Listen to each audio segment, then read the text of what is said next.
Welcome to Luca and Miguel. Enjoy the video.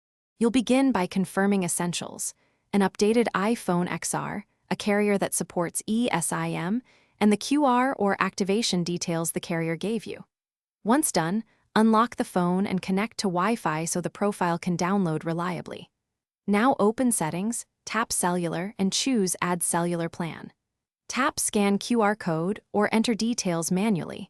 This initiates the eSIM profile download. Do this first because the phone needs network access and authorization to write. Once the carrier profile appears, you'll install and configure it.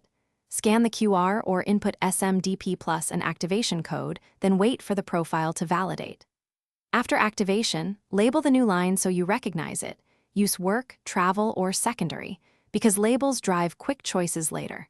Next, pick which line you want for cellular data and which for voice. Make sure iMessage and FaceTime use the intended number. These steps let your phone route calls and data predictably and prevent accidental roaming charges. To finalize, restart your iPhone XR so the modem applies the new profile, then check signal strength and try a data transfer or call.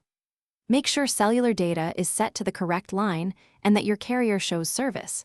Switch primary and secondary roles in Settings Cellular if something behaves oddly. If activation fails, first toggle airplane mode and retry. If still stuck, reset network settings or contact your carrier to reissue the QR/activation.